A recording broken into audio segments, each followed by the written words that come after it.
এই টয়া, জানিস আমার বাবা এবার শহর থেকে কতগুলো বাহারি উপহার নিয়ে এসেছে। তার মধ্যে একটা মস্ত বড় দামি খেলনা সাইকেল আছে। তাই নাকি জয়া? খেলনা সাইকেল তো দেখতে খুব সুন্দর হয়, ওটা নিয়ে খেললে তো নিশ্চয়ই খুব মজা হবে। ওরে টয়া, তোর মা তোকে কবে খেলনা সাইকেল কিনে দেবে রে? তোর মতো গরিবের কপালে কি আর ওসব শৌখিন জিনিস জোটে? তুই সবসময় আমাকে এমন কথা শুনিয়ে কষ্ট দিস কেন জয়া? আমি তো তোর কাছে সাইকেল চাইনি। গরিব হলেও আমাদের আত্মসম্মান আছে। চাসনি তো কি হয়েছে? আমাদের খেলনা সাইকেল দেখে তোর লোভ লাগছে সেটা তো বুঝতেই পারছি। তুই তো সেই পুরনো মাটির পুতুল নিয়েই থাকবি। আমি গরিব হতে পারি, কিন্তু অন্যের জিনিসে আমার লোভ নেই জয়া। তুই আমাকে এভাবে ছোট করছিস, এটা কি বন্ধুত্বের কাজ? শোন টয়া, যদি খেলনা সাইকেল চালিয়ে আমাদের সাথে আড্ডা দিতে না পারিস তবে আর ঘুরতে আসবি না। তুই আমাদের লেভেলের না। তোর কথাগুলো তীরের মতো বুকে বিঁধছে জয়া। বন্ধু হয়ে কেউ কাউকে এভাবে অপমান করতে পারে, আমার জানা ছিল না। বন্ধু হতে গেলে সমানে সমান হতে হয়। তুই আমাদের যোগ্যই না, তাই মিছেমিছি আশা করিস না। ঠিক আছে জয়া, আজ থেকে তবে আমি আর তোদের সাথে ঘুরব না। নিজের সম্মান বাঁচিয়ে চলাই আমার জন্য মঙ্গল। মা, ও মা, তুমি আমাকে এবার একটা খেলনা সাইকেল কিনে দেবেই দেবে। আমার খুব ইচ্ছে করছে মা। মা রে, শরীরটা বড্ড অসুস্থ কয়েকদিন ধরে, কোনো কাজেও যেতে পারিনি, ঘরে একদানা চাল নেই। এখন আমি তোকে খেলনা সাইকেল কোত্থেকে দেব? না মা, না দিলে আমি এবার বড্ড মন খারাপ করব। জয়া আমাকে খুব অপমান করেছে মা, বলেছে আমি কোনোদিন খেলনা সাইকেল হাতে ধরতে পারবো না। জয়ার কথায় কান দিস না সোনা, বাজারে এখন সবকিছুর অনেক দাম। মা সুস্থ হয়ে কাজে গেলেই তোকে সুন্দর একটা সাইকেল কিনে দেব, কথা দিচ্ছি। জয়া বলেছে আমি গরিব বলে কোনোদিন খেলনা সাইকেল নিয়ে খেলতে পারবো না। আমি কি আসলেই এতই দুর্ভাগা মা? তুই তো জানিস আমাদের অবস্থা মারে। মা খুব চেষ্টা করছি তোর মুখে হাসি ফোটাতে। একটু ধৈর্য ধর সোনা, সব ঠিক হয়ে যাবে। যদি তুমি এবার আমাকে খেলনা সাইকেল কিনে না দাও তবে আমি বাড়ি ছেড়ে অনেক দূরে চলে যাব। আমি আর কারো অপমান সইতে পারছি না। মারে, তুই এমন কথা বলিস না, আমার বুকটা তো ফেটে যায় এসব শুনলে। আমি আজই বাঘিনী দিদির কাছে যাব বকেয়া মজুরি আনতে। তুমি কি সত্যিই আজ খেলনা সাইকেল কেনার টাকা নিয়ে আসবে মা? আমাকে আর জয়ার সামনে ছোট হতে হবে না তো? তুমি কথা দাও আমায়। আমি আমার সাধ্য মতো চেষ্টা করব মারে, তুই মন খারাপ করিস না। আজই আমি একটা ব্যবস্থা করছি, যেভাবেই হোক। তুমি আমার লক্ষ্মী মা, আমি জানি তুমি ঠিক ব্যবস্থা করবে। আমি পথ চেয়ে বসে থাকবো মা, তুই ঘরে থাকছো না। আমি ভগবানের নাম নিয়ে বের হচ্ছি, দেখি দিদি টাকাটা আজ দেন কিনা। দিদি, আমার কাজগুলো তো প্রায় শেষ। আগের কদিনের বকেয়া টাকাটা কি আজ দেওয়া যাবে? মেয়েটা একটা খেলনা সাইকেল কিনবে বলে খুব কাঁদছে। তুই তো সব সময় কাজে ফাঁকি দিস, আর টাকা চাওয়ার সময় সবার আগে আসিস। তো লজ্জা করে না বারবার টাকা চাইতে? দিদি, আমি খুব অসুস্থ ছিলাম কয়েকদিন, তাই আসতে পারিনি। মেয়েটা খুব জেদ হয়েছে খেলনা সাইকেল নেবে বলে, না হলে ও কিছুতেই শান্ত হচ্ছে না।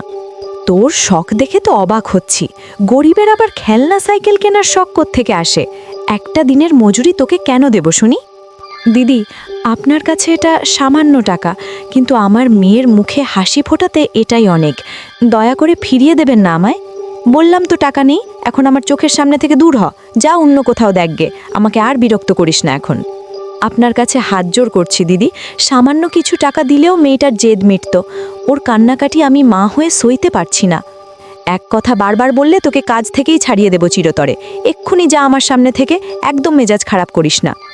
মেয়েটাকে কথা দিয়ে আসলাম কিনে দেব, এখন ওকে গিয়ে আমি কি বলবো? ভগবান তুমিই সহায় হও এই বিপদে। ভিখারির মতো দাঁড়িয়ে থাকলেই টাকা পাওয়া যায় না, কাজ করলে তবেই টাকা। যা ভাগ এখান থেকে, নয়তো ঝাড়ু পেটা করব। মাও আমাকে খেলনা সাইকেল কিনে দিতে পারলো না। আমি আসলেই অনেক অভাগা। মা মনে হয় টাকা পায়নি। জয়া ঠিকই বলেছিল। কি রে নাতনি, এই ভর দুপুরে বনের ধারে বসে চোখ দিয়ে জল ফেলছিস কেন? তোর কি হয়েছে? আপনি কে দিদা? আপনাকে তো আগে কখনো দেখিনি। আমার খুব মন খারাপ দিদা, তাই কাঁদছি। তোর কষ্টটা কি শুনি? কি এমন হারালি যে এত কান্না? দিদা, আমার খুব একটা খেলনা সাইকেল কিনতে ইচ্ছে করছে, কিন্তু আমাদের কেনার সামর্থ্য নেই। জয়া আমাকে অপমান করেছে। ওরে পাগলি, এই সামান্য কারণে কেউ কাঁদে? এই নে, এই টাকাটা রাখ, এটা দিয়ে তুই তোর মনের মতো করে একটা সাইকেল কিনে নিস। না না দিদা, মা বলেছে কারো কাছ থেকে হাত পেতে টাকা নিতে নেই। আপনি বয়স্ক মানুষ, আপনার টাকা আমি কেন নেব? আরে শোন, আমি খুশি হয়ে দিচ্ছি, তুই তো আমার নাতনির মতো। তোর এই সুন্দর মুখে হাসি দেখলে আমার ভালো লাগবে। কিন্তু দিদা, আপনি কে? আপনাকে পরে এই টাকা আমি কোথায় ফেরত দেব? ফেরত দিতে হবে না রে নাতনি, তুই শুধু খেলনা সাইকেলটা নিয়ে আনন্দ করিস, তাতেই আমার হবে। যা, চট করে দোকানে যা। আপনি অনেক দয়ালু দিদা, আপনার এই উপকারের কথা আমি কোনো দিন ভুলব না। ভগবান আপনার মঙ্গল করবেন। আয় তবে আসি নাতনি, ভালো থাকিস আর প্রাণ ভরে খেলিস। তোকে অনেক আশীর্বাদ করি। ও দোকানদার কাকা, আমাকে ওই সুন্দর লাল রঙের খেলনা সাইকেলটা দিন তো, যেটার চাকাগুলো খুব চকচকে। আরে টয়া যে, এই সাইকেল তো অনেক দামি। এটার দাম পড়বে 500 টাকা। তোর কাছে কি এত টাকা আছে? 500 টাকা? কাকা, মেলায় তো খেলনা সাইকেল অনেক কম টাকায় পাওয়া যায়। আপনি এটার জন্য এত বেশি কেন বলছেন? এটা শহরের নামী কারখানার মজবুত মাল রেখু কি। এটার প্লাস্টিক আর রং খুব উন্নত। নিতে হলে ন্যায্য দামি লাগবে। এর নিচে দিলে আমার লোকসান হবে। কাকা, আপনি যদি 200 টাকা রাখেন তবে তো এই খেলনা সাইকেল কেউ কিনবে না। আমি তো আপনার নিয়মিত কাস্টমার, আপনি ঠিক দাম রাখুন। ওসব বলে লাভ নেই। জিনিসের যে দাম বেড়েছে তার খবর রাখিস। নিতে চাইলে নাও, নয়তো সাইকেল রেখে দাও। আচ্ছা কাকা শুনুন, এই সাইকেলটার হ্যান্ডেলের একপাশে তো একটু ধুলো জমেছে আর চাকাটা একটু ঘষা লেগেছে। মনে হচ্ছে অনেক দিন ধরে এটা দোকানে ঝুলে আছে। কই দেখি তো। হ্যাঁ, রাখা ছিল অনেক দিন, তাই একটু ধুলো পড়েছে বটে, কিন্তু খেলনাটা একদম নতুন। আপনি আমাকে ওটা একটু কমিয়ে দিয়ে দিন, কারণ ওটা পুরনো কালেকশন। আপনি দিলে আপনার একটা অবিকৃত মাল বিক্রি হয়ে যেত।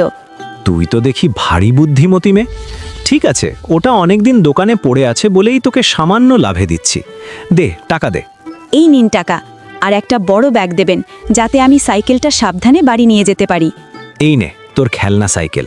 তুই আসলেই জাঁদরেল মেয়ে। বড় হয়ে অনেক বড় অফিসার হবি মনে হচ্ছে।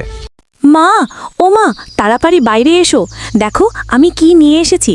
জয়ার থেকেও সুন্দর খেলনা সাইকেল। ওরে ভগবান, এত দামি জিনিসটি কোথায় পেলি টয়া? আমি তো তোকে টাকা দিতে পারিনি। মা, বনের ধারে এক অচেনা দিদা আমাকে টাকাটা দিয়েছে।